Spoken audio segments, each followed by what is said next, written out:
The Unscrewed Mind. Welcome to Unscrewed Mind number 23. Number 23. You want to hear something oddly coincidental about that? Episode 23, and Neville gave this lecture on March 23rd, 1959. 23rd episode, 23rd of March. Man, that He's is... here. He's here in spirit. He's here in spirit. He's never left us. He's never left us. Hey, Neville. How are you? He's like, I remember when two guys were talking about me on March 23rd, 2021. We're like, wow. So present. So we're continuing our, I'm going to say right now it's a 5-part series, but it could end up being longer. A 5-part series on Neville Goddard lectures. Yeah. Last week we did the pruning shears of revision. And this week we're moving on to, I think, a perfect follow-up to the pruning shears, and it's the art of dying.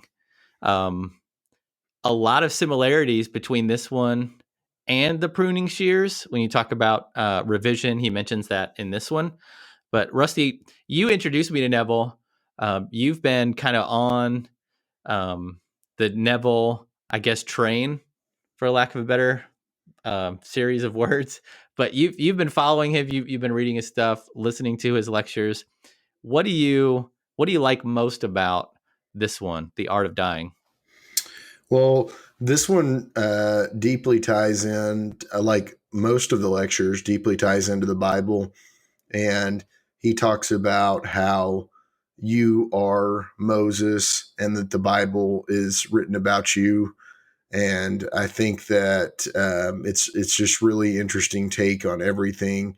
And of course, so opposite to the way that we're taught again. And I think that it really makes me think about, the different states that I've been in throughout my life and how I get stuck in those states and the feeling of something. But at the same time, I can correlate it to moving to different positions or, different jobs that I've had or starting this podcast. It's all become a different state of being for me. And I can see clearly the parts that I want to remove, but at the same time, I'm hanging on to very tightly because it's just part of my long-term paradigm. So It's something that I've done for years and years. And no matter what that is, whether it is, going out to eat or, going to bed late, something like that. It's just part of something that I've done for so many years. And I don't necessarily associate it with a state of being, but really it is because, there's a consistency in everything that I do on a daily basis. And, some of them are really great and some of them are just not the most effective for me in all the time. So I think it just highlights that for me personally. I mean, just what I get out of it straight off the bat. And then what about you? How does it relate to you, or what was your feelings about it? For me, I think it's a really interesting read that makes me think about how everything in my life has brought me to this point and made me the person that I am today. So every emotion that I've had, every experience, every person I've met, the people in my life right now, everything has kind of built up into this person that I identify with and that I am currently. And similar to you, like I'm trying new things and I'm doing new things, and I have these new dreams and aspirations that the Matt yesterday or 9 months ago didn't have. And how do I get from the person I am right now to the person that I'm envisioning or that I picture in my mind when I meditate or when I go to sleep at night and prune the previous day. How do I get from point A to point B? And reading this lecture tells me that, I mean, essentially, I've got to let the old me pass away or die and Mm-hmm. allow the new me to come forward. And that means severing the ties and identifying as something or someone completely different. And it's interesting to read this and then see that the Bible talks specifically about doing this same exact thing, and especially the part about Moses and like what the word Moses means, what Moab and Gilead and Jericho, and like if you read that paragraph, what all Mm-hmm. of that means is really interesting, and it ties back to life in general and how we go through these phases, these cycles where you're the person that you are today, and you set your sights on the promised land, and you have to go through all these trials and tribulations and climb that mountain to get to the promised land. And similar to how God told Moses, you can see it, but you don't get to walk into the promised land. It's the same thing for you. From that mountain, you can see it and you can appreciate it, but you personally can't walk into there. The new version of you has to walk in there. So the old you has to die, and the new one is the one that can go on and experience everything that promised land has to offer. I mean, no one. I've seen the Ten Commandments on television. It's one of my mom's favorite movies. Mm-hmm. I've heard the story of Moses multiple times. No one's ever put it in that perspective. So Right. I wonder, like, is conventional wisdom right? Like the conventional teachings of the Bible that you get in church, right? Is Neville right? Like, I don't know. I Yeah. don't know, but I like this one. I like this one better because it just, again, it gives me that sense of empowerment and that feeling like I'm capable of so much more than I've ever allowed myself to think, and that it's what God wants me to do, to recreate myself as often as I need to. Yeah. And I think you really hit on a key note at the beginning when you said that you look at your life and see that you built up to be the person that you are today. And that seems like the simplest statement in the world, but it is something that we do not do as a society. We don't look back on our life and look at it as a building blocks of everything that we have. And Mm-hmm. we just rather look at it as an experience. And, we will live back in a time period during that or something. But when you're looking at it as the building block to get you ready for what your goals are today, it starts to have more meaning and you're able to tie things together. And that's just something that I wasn't able to do before because I had a goal in mind, but it wasn't necessarily what I truly wanted as a goal. It was what I thought was the best goal for me based on my past. Mm-hmm. And so Neville's teaching and um, Bob and just all of this information has really opened my eyes from the perspective of the freedom to make choices even after you've made choices that you think are making your destiny a certain way. Being able to flip that switch is a pretty powerful feeling in your mind Mm-hmm. and in the world. I mean, you can become somebody different in days if that's what you want to do. Yeah, and you should. I told you that story this week where I was on a conference call for work, and one of the people on the conference call announced their retirement after 33 years, Right. and um, they some of the other folks on the call asked, "Hey, what are you going to do?" And it was at that point she shared what her true passion is, which was, I mean, she volunteered at some shelters for Hmm. um, and I mean, I don't want to get into too many details, but I mean, the fact of the matter is that, she gave like the majority of her life to a company, but now she's going to go pursue what really makes her happy. Why not Right. do that before? And I mean, honestly, I can ask that question, but I know it's way harder to Yeah. take the plunge and go do what you're passionate about, like, so I can see where that comes from, but how much more fulfilling would life be if you took the plunge and did what you wanted to do rather than what you feel like you have to do just to make ends meet? Because I mean, honestly, um, I've always been taught, and I believe that God won't let you fail, and that if you go out and put yourself to the test and try new things, you're going to succeed. You're going to come out of it Hmm. okay. Yeah. And so, um, do you want to read I think you were talking about the fourth paragraph, the now is the mystical meaning of the death in the Bible. Yeah. So I'll go ahead and read that real quick. And we're not going to read the whole thing on here to anybody listening. There's so many guys that read this great.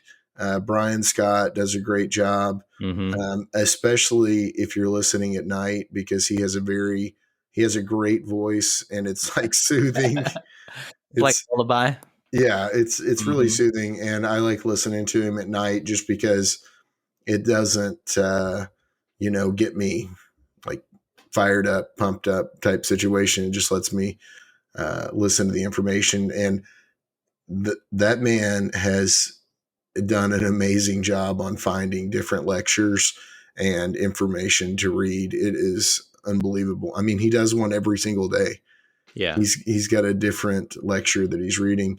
He's done the Neville. I do wish that he still had the Dolores Cannon, but the Dolores Cannon group actually made him remove the lectures that he had of hers. So anyway, not to get off on a tangent, but Mm-hmm. it's really really good. All right, here's what Neville says about the story of Moses. Now, this is the mystical meaning of a death in the Bible, the death of Moses, a story familiar to all of us. We are told that Moses comes out of the land of Moab and then scales the mountain of Nebo, goes to Pisgah, sees Gilead, and finally he looks into the promised land of Jericho. But the Lord tells him, I will let you see the land, but you cannot go into it. Then Moses dies. The present state cannot be carried into the new. It has to die as a consequence of the new made alive. But his eye was not dim, and his natural force was not abated, and no one knows his burial place. First, remember that all the characters of the Bible take place in the mind of man. I am Moses, you are Moses. It means to lift up or to draw out of. We are told in the very beginning of the story that he was pulled from the bulrushes. The word Moses in Hebrew, Mashi, spelled backwards in the ancient Hebrew, means the name, Hashem, or I am. So I am drawing out of my own being, or the I am. Moses comes from Moab. This comes from two Hebrew words meaning mother, father, or womb. Then he scales the Mount of Nebo, which means to prophesy, or which represents the subjective state I long for. I will prophesy for you, or you for another. You single out a person's longing. If he longs for something, it means that he does not have it, else there could be no longing. But Moses climbs Nebo, that is, he participates in seeing the state longed for.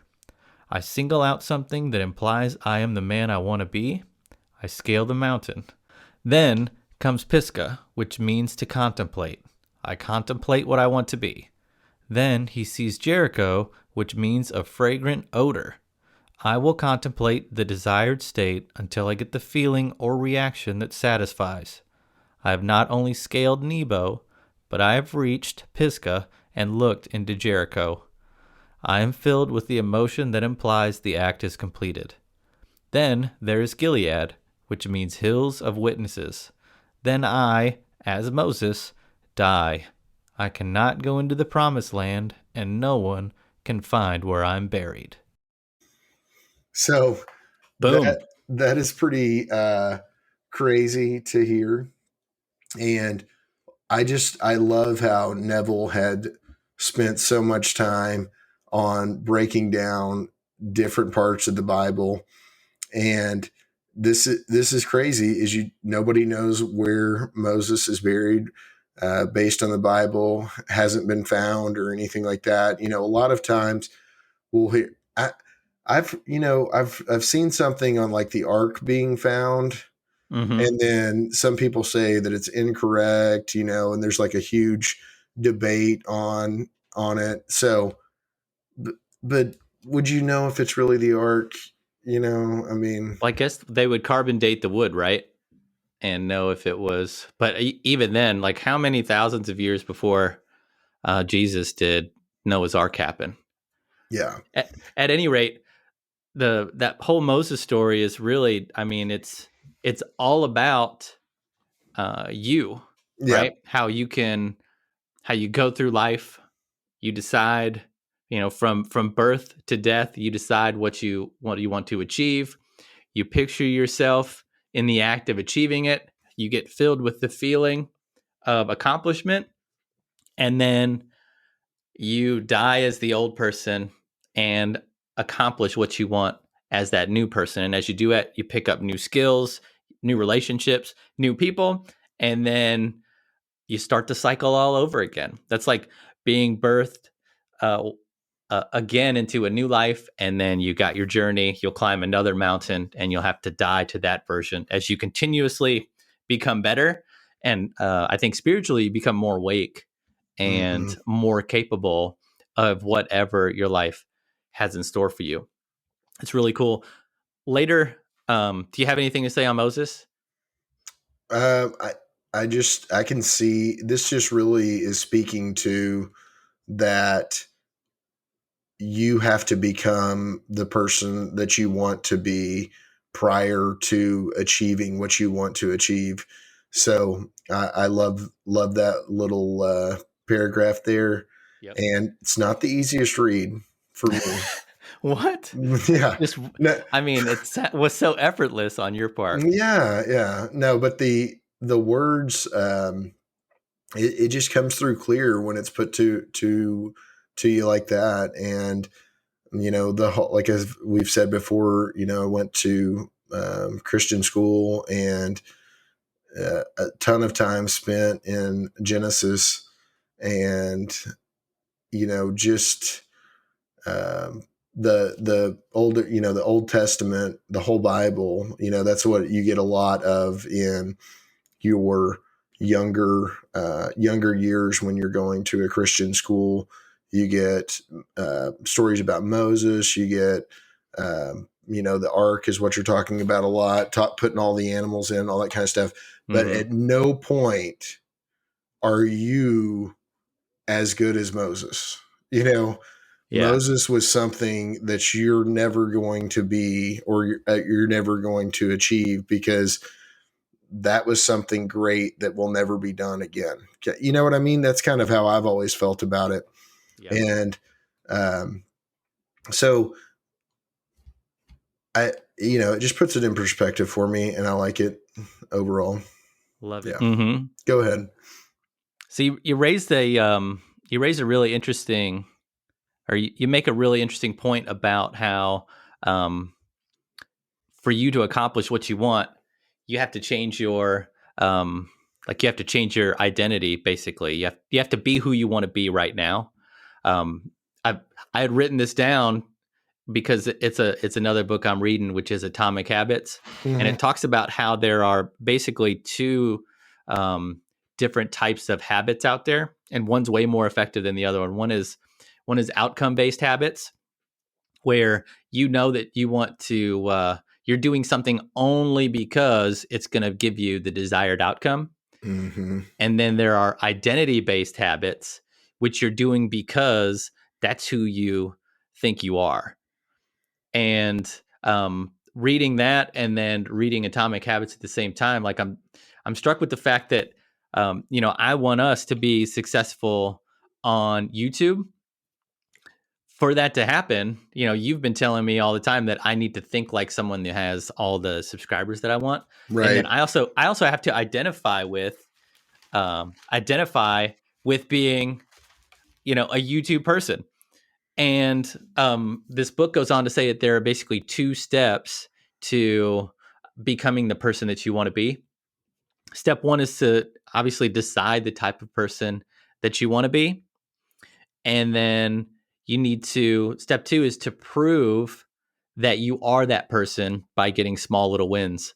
Mm-hmm. And the way you do that is by asking yourself a question: what would that type of person do every single day?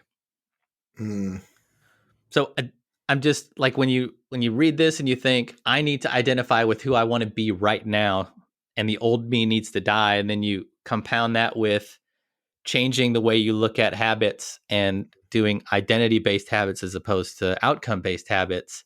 I don't know. It just all feels like everything that I'm doing or everything that I'm reading is like coming together. And then it's 23rd episode, and we're talking about a lecture that Neville gave on the 23rd, Oh, yeah. 62 years ago or whatever. Like, is this am I making all this happen? Is Well, this my reality? What it's is the going on? universe showing us alignment and things. And this podcast is something that I know that we're doing every week, no matter what now. And Mm-hmm. it is part of my identity. It And is. I know that it will definitely change, progress. We'll do different things. We'll talk about different things, but the foundation has been formed. And with YouTube, we have so many different ideas that we're going to expand on over the course of time. And this is just like the building block, the foundation that's going to take us there. And everyone that listens to this, a great thing to do is go out and, of course, listen to this lecture on your own and get what feelings you get out of it. And maybe even just pull it up and read certain sections of it and just think about those sections, kind of like we just did, because it is a lot of information slammed into one sitting. Mm-hmm. But the main key is write down who you want to be, and not who you think you could be, but who you truly would want to be. And those are 2 different things, because like I said in the beginning, I was on a path, and that path I was not going to deviate off of, because I thought that my past was controlling my future. And in my reality, that's not how it is now, Yeah. And so write down who you want to be and start reading that on a daily basis, just like a goal, or writing down your goals and reading them daily. But if you start to identify as the person that you want to be, like Matt was saying, then you start to see things happen in your reality. So if you identify as it in your mind or in your subconscious, or you're impressing that, you're going to start to see things happen in the reality that we call it. It'll come to you. You'll see things that you hadn't. You'll manifest somebody else that is into the same types of things, Mm-hmm. or they get excited about it, or somebody that wants to listen to you talk about it. And so or you'll just be talking about it and they will say, "Oh yeah, I've heard about that for years and I just haven't really done anything on it." Yeah. Um, And the really interesting thing is, too, before I forget, make sure that you write your thing in the present tense, right? The person that you want to mhm. be, like it is right now. And then what blows my mind is, I mean, we're talking about how when you start acting like the person that you want to be, and that becomes your reality, you're going to start hearing and seeing things going on around you that prove the point, basically. But isn't it weird to think about how you being how you are, or you talking, or you acting how you want to act could be proving someone else's point as well, like in a bubble, like outside of you. Like someone could be your coincidence, but you could also be their coincidence, right? Which kind of sparks their interest to move off in a completely different direction. Like, Yep. it's just really interesting to think about. And if you stretch that out across like millions and millions of people, you could be that one domino that causes all the other dominoes to fall and leads to something truly, truly spectacular. Uh, that's Well, that's really cool. a good example for me of something that I've done in the last 6 months that I've always wanted to do some kind of fighting or training. Hmm. And I've always just been like, no, I won't do it. But based on me knowing about the different states, I have, just taken the leap into something that I didn't necessarily feel comfortable with. And well, the jujitsu is what I'm talking about, just to be Yep. clear. Not cage fighting or No, no. bum fighting or anything Yeah. like that. So it's just been a great experience for me. And it's a different type of, it's really more of a mental toughness, I think, that you're developing, as well as I guess, real world toughness, if that's what you want to call it. But the mental game of it is definitely, I think, one of the most important pieces. And it goes along with everything that we talk about, is you start identifying as a person that does jujitsu, and you've entered a different state of being. And that's just something simple. I'm just going to a class to learn something. And it goes the same way with learning about anything that you become interested in. If you start pouring time into it, just like this podcast and this information, if you start pouring time into it and then you start to identify with it, and then you meet people that are doing it, it just all flows together. And it's supernatural because it comes in a way that you'd never see it coming. Yeah. And the other point of the joining the jujitsu is the circumstances that happened in order for me to join it were lined up with what my paradigm would accept the way to do it. I've told this story. I went to the chiropractor, and the chiropractor teaches the class. And, it takes me 4 or 5 weeks after meeting him, or maybe even longer than that. It may have been 3 months for me to actually come to one of the first jujitsu classes. And if it was 2 years ago, I promise you, I would have never done it, Yeah. because I just wouldn't take, I guess, taking a risk that's outside of the normal for me, because I was identifying as who I was. Well, also think it's willing to put yourself out there and try something new and not worry about what other people in your circle might think of what Yeah. you're doing. Just, pursue it because you want to be happy. And the other thing I really like about jujitsu, which ties into the law of attraction, is I would say that of full contact sports, jujitsu is the most collaborative. Mm-hmm.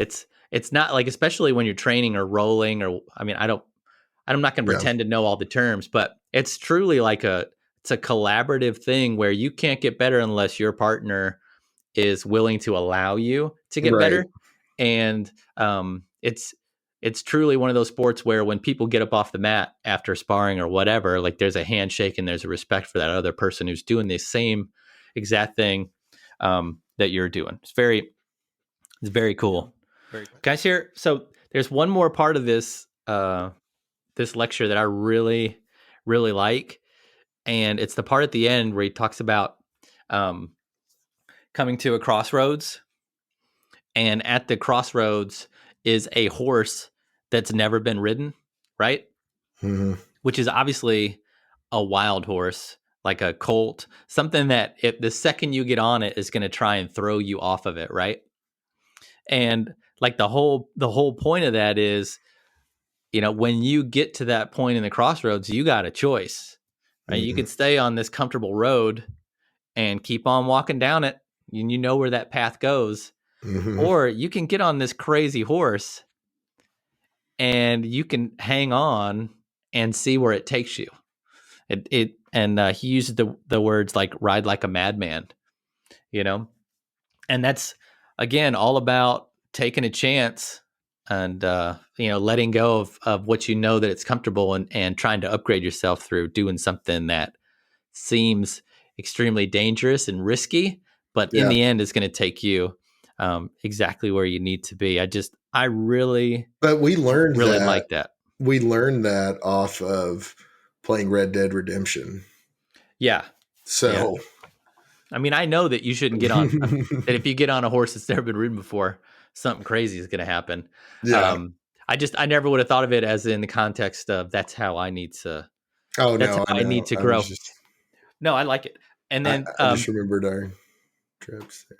I miss Red Dead Redemption. It was so Red good. Dead Redemption. So, Or maybe it the other wasn't. thing it was great. The other thing that's prevalent through here is your ability to um, improve your life and the lives of those around you through revision. So that's just something that's building off of the lecture that we did last week. But I don't know if I like this more because I read the last one and this is kind of a continuance, or if I needed someone to tell me that I need to stop hanging on to my old life and I need to start identifying with the new one and go get it. Yeah. I'm just not sure which it is, but either way, I really, really like this lecture. The Unscrewed Mind.